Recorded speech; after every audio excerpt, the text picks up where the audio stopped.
నమస్తే, నేను సిరి.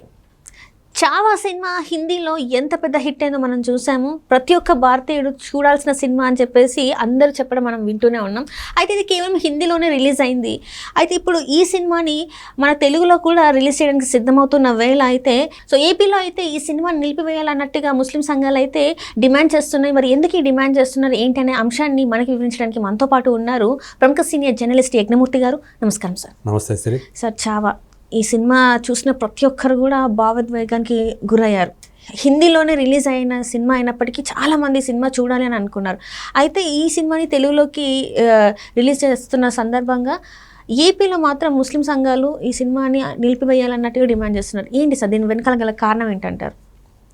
చావా 4 వారాలు అవుతుంది. 4 వారాల తర్వాత తెలుగులో రిలీజ్ చేస్తూ ఉన్నారు.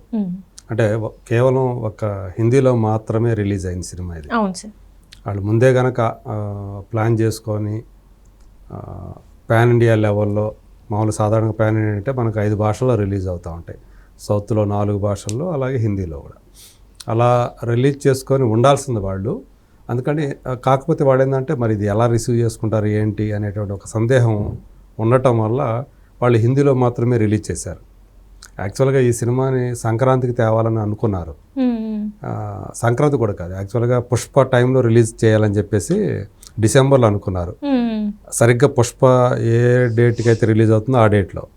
కానీ దాని ముందు ఒకవేళ దానిపైన రిలీజ్ చేస్తే అసలు సినిమా ఏమైనా చచ్చిపోతుందేమో, పుష్ప మేనియా ఉంది కదా. సో అందుకని వాళ్ళు ఆలోచించి తెలివిగా అప్పుడు తప్పించేసి ఫిబ్రవరిలో రిలీజ్ చేశారు. సో వాళ్ళు అనుకున్నట్టు వాళ్ళు చేసింది చాలా మంచి పని అని చెప్పేసి ప్రూవ్ అయింది. నిజంగా డిసెంబర్లో పుష్ప మీద రిలీజ్ చేసినట్లయితే ఈ స్థాయి హిట్ అయ్యి ఉండేది కాదు అని విశ్లేషకులందరూ కూడా ఇప్పుడు నమ్ముతూ ఉన్నారు. సో ఇప్పుడు ఆల్మోస్ట్ 500 కోట్ల నెట్కి చేరువలో ఈ సినిమా ఉంది. అది పెద్ద విజయం అని చెప్పేసి చెప్పాలి. ఎందుకంటే వాళ్ళు కూడా ఎక్స్పెక్ట్ చేయాలి, అసలు ప్రొడ్యూసర్స్ కానీ డైరెక్టర్స్ కానీ ఆ సినిమా పనిచేసిన వాళ్ళు ఎవరు కూడా ఈ స్థాయి విజయం సాధిస్తుంది అని వాళ్ళు అనుకోలేదు. మొత్తానికి అంటే లక్ష్మణ్ ఉటేకర్ ఆ సినిమాని తీసినటువంటి విధానం ఏదైతే ఉందో, ఆ భావోద్వేగాన్ని పండించిన విధానం ఏదైతే ఉందో, పైగా ఛత్రపతి శివాజీ కుమారుడైనటువంటి సంభాజీ మహారాజ్ ఆ పాత్రను ఆయన మలిచిన విధానం, సన్నివేశాలను చిత్రీకరించిన తీరు, పైగా సంభాజీ పాత్రలో విక్కీ కౌశల్ ఒదిగిపోయినటువంటి విధానం, ఇవన్నీ కూడా ప్రేక్షకుల్ని బాగా మెప్పించాయి. అందుకని అంత పెద్ద విజయాన్ని సాధించి పెట్టాయనేది నిజం. అలాగే ఔరంగజేబు పాత్రలో అక్షయ్ ఖన్నా, సో డైలాగులు తక్కువగా, ఎక్స్ప్రెషన్స్ ఎక్కువగా ఉన్నటువంటి రోల్ అది. సో దాన్ని అతను చాలా బాగా పర్ఫామ్ చేశాడు. క్లైమాక్స్ సీన్లో అయితే అతను చూపించినటువంటి ఎక్స్ప్రెషన్స్, ఆ క్రూరమైనటువంటి ఎక్స్ప్రెషన్స్ అవి కరెక్ట్గా ఆ పాత్రకి బాగా నప్పాయి. అలాగే చివరిలో అతను చిత్రహింసలు పెట్టినటువంటి తీరు సంభాజీ మహారాజుని, అప్పుడు విక్కీ కౌశల్ ప్రదర్శించినటువంటి అభినయం, ఇవన్నీ కూడా జనాలను విపరీతంగా కదిలించేసి కన్నీళ్లు పెట్టిస్తూ ఉన్నాయి. అట్లా అంత పెద్ద విజయం సాధించడంలో ఇట్లా అన్నీ కలిసి వచ్చాయని చెప్పాలి. మన ఎదురికి రష్మిక అందులో యశోబాయిగా, అంటే సంభాజీ భార్యగా ఆమె కనిపించడం. సో ఆమె పుష్ప 2 తర్వాత మళ్ళీ ఈ సినిమాతోటి నేషనల్ క్రష్ అని ఏదైతే ఆమెని అంటూ ఉంటారో దానిని అంటే సార్థక నామధేయురాలుగా మారిపోయింది ఆమె. సో ఇప్పుడు ఆ సినిమా ఇన్ని రోజుల తర్వాత ఇప్పుడు తెలుగులో రిలీజ్ అవుతూ ఉంది 7వ తేదీ. అయితే ఇప్పుడు దీన్ని ఏపీలో రిలీజ్ చేయొద్దు అని చెప్పేసి ముస్లిం ఫెడరేషన్ ఆఫ్ ఆంధ్రప్రదేశ్ అనేటువంటి ఒక సంస్థ, మహమ్మద్ జియా ఉల్ హక్ అని దాని ప్రెసిడెంట్, ఆయన నెల్లూరు కలెక్టర్కి ఒక మెమొరాండం ఇచ్చాడు, ఒక విజ్ఞాపన పత్రం అందజేశాడు. ఎందుకంటే అది చాలా తప్పుగా చరిత్రని చూపించారు ఆ సినిమాలో. మహమ్మదీయుల్ని వాళ్ళ మీద చాలా కొన్ని తప్పుడు అభిప్రాయం కలిగేలా ఆ సన్నివేశాలు ఉన్నాయి అని చెప్పి ఆయన ఆ విజ్ఞాపన పత్రంలో తెలియజేశారు.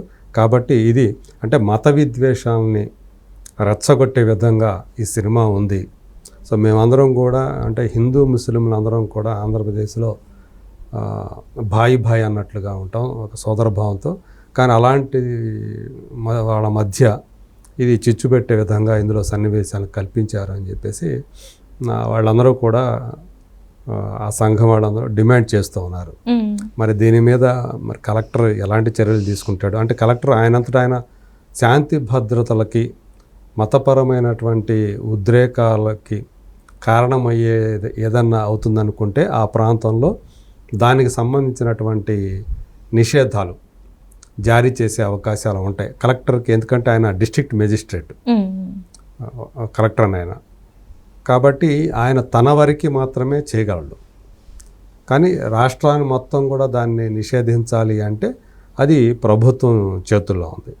గవర్నర్ అంటే ప్రభుత్వము తీసుకోవచ్చు, గవర్నర్ కూడా తీసుకోవచ్చు ఆ రకమైనటువంటి నిర్ణయం. కానీ దీన్ని అలా ఆపు చేయాలంటే అంటే ముందస్తుగానే భయపడిపోయి మత విద్వేషాలు రెచ్చగొట్టేలా ఉందంటే ఆల్రెడీ దేశంలో రిలీజ్ అయింది. ఆ సినిమా ఎక్కడ కూడా రెచ్చగొట్టినట్టు మత విద్వేషం రెచ్చగొట్టిన సందర్భాలు ఏమి కనిపించలేదు, గొడవలకేం కారణమైనట్లు కనిపించలేదు. కాబట్టి ఆ గ్రౌండ్స్లో వీళ్ళు మళ్ళీ డిఫెండ్ చేసుకునే అవకాశం ఉంది. ఈ సినిమాని ఎవరు రిలీజ్ చేస్తున్నారో వాళ్ళు. ఇప్పటికే సినిమా రిలీజ్ అయింది, ఘన విజయం సాధించింది, దేశవ్యాప్తంగా ప్రేక్షకులు చూశారు. ఎక్కడ కూడా ఈ సినిమా వల్ల అల్లర్లు జరిగినట్లు దాఖలాలు ఏం లేవు. కాబట్టి దీన్ని ఎలా నిషేధిస్తారు? పైగా ఇది సెన్సార్ బోర్డు సర్టిఫికెట్ ఇచ్చినటువంటి సినిమా.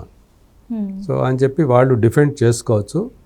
కానీ ఇప్పటివరకు అయితే మనకి వాళ్ళు ఎలాంటి చర్యలు తీసుకున్నారు కలెక్టర్ కానివ్వండి, ప్రభుత్వం కానీ ఇప్పటివరకు అయితే ఇంకా దీనిపైన ఎలాంటి నిర్ణయం తీసుకున్నట్లు మనకైతే సమాచారం లేదు.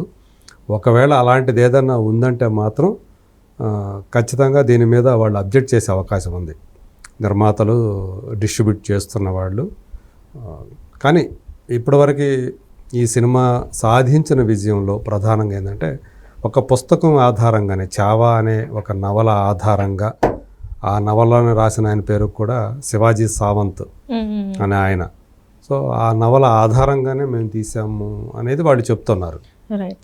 కాకపోతే సినిమా చివరిలో సంభాజీని చిత్రహింసలు పెట్టిన తీరు ఏదైతే ఉందో అది చాలా గగుర్పాటు కలిగించే విధంగా ఉంది, ఒళ్ళు జలధరించే విధంగా ఉంది. అంత క్రూరంగా హింసించి చంపారా సంభాజీ మహారాజుని అనేటువంటి చూసి హిందువులందరూ కూడా కొంత ఉద్వేగానికి గురవుతూ ఉన్నారు.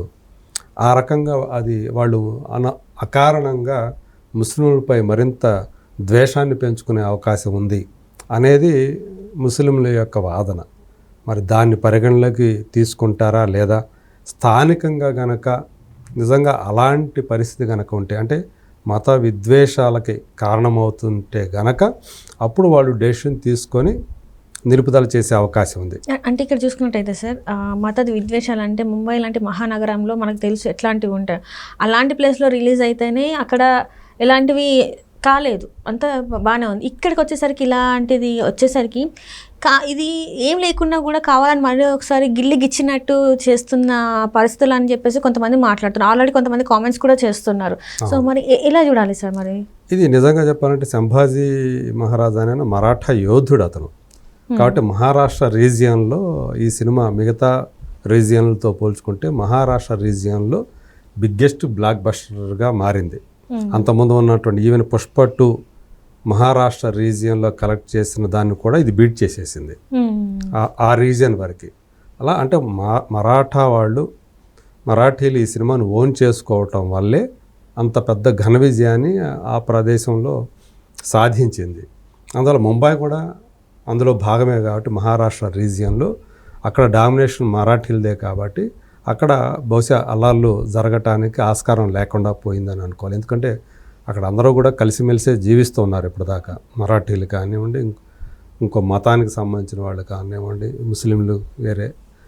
ముంబై అంటే మన హైదరాబాద్ కల్చర్ ఎలా ఉంటుందో అన్ని మతాల వాళ్ళు మిక్స్డ్ కల్చర్ ఉంటుంది అక్కడ కూడా, ముంబైలో కూడా. సో అందరూ కూడా కలిసిమెలిసే ఉంటూ ఉన్నారు. ఈవెన్ మన దగ్గర ఉన్నంతగా హైదరాబాద్లో ఓల్డ్ సిటీ ఉన్నట్లుగా అక్కడ ముస్లిం ప్రభావిత ప్రాంతాలు ఆ స్థాయిలో ఉన్నట్లుగా అయితే దాఖలాలు ఇప్పుడు దాకా లేవు. అందువల్ల మేబీ అక్కడ ఎలాంటి అల్లర్లు జరగలేదని అనుకోవాలి. ఇక్కడ జరుగుతాయని భయపడి ఆందోళన చెంది సినిమాని నిషేధించమని ముస్లిం సంఘాలు ఏవైతే డిమాండ్ చేస్తున్నాయో మరి దాన్ని నిజంగా పరిగణలోకి తీసుకుంటారా లేదా అనేది అయితే నాకైతే సందేహాస్పదమే. ఒకవేళ వాళ్ళు అలాంటి డెసిషన్ తీసుకుంటే మాత్రం నిజంగానే అనవసరమైనటువంటి ఉద్రిక్తతలకి వీళ్ళు కావాలని సినిమాని ఆపుతున్నారు అనేది మళ్ళీ వాళ్ళకే ఎఫెక్ట్ అవుతుందేమో అనేటువంటి సందేహాలు కూడా విశ్లేషకులు వ్యక్తం చేస్తూ ఉన్నారు. సినిమా చూడొద్దు అనుకున్నవాడు చూడకుండా ఉండే అవకాశం వాళ్ళ చేతిలోనే ఉంటుంది. సో ఈ సినిమా చూసి ప్రభావితులై మనల్ని ఏదో ఇచ్చేస్తారు అనేటువంటి ముందస్తు భయాందోళనలు అనవసరం అని నేను అనుకుంటున్నాను. Right right sir, thank you so much sir. Thank you.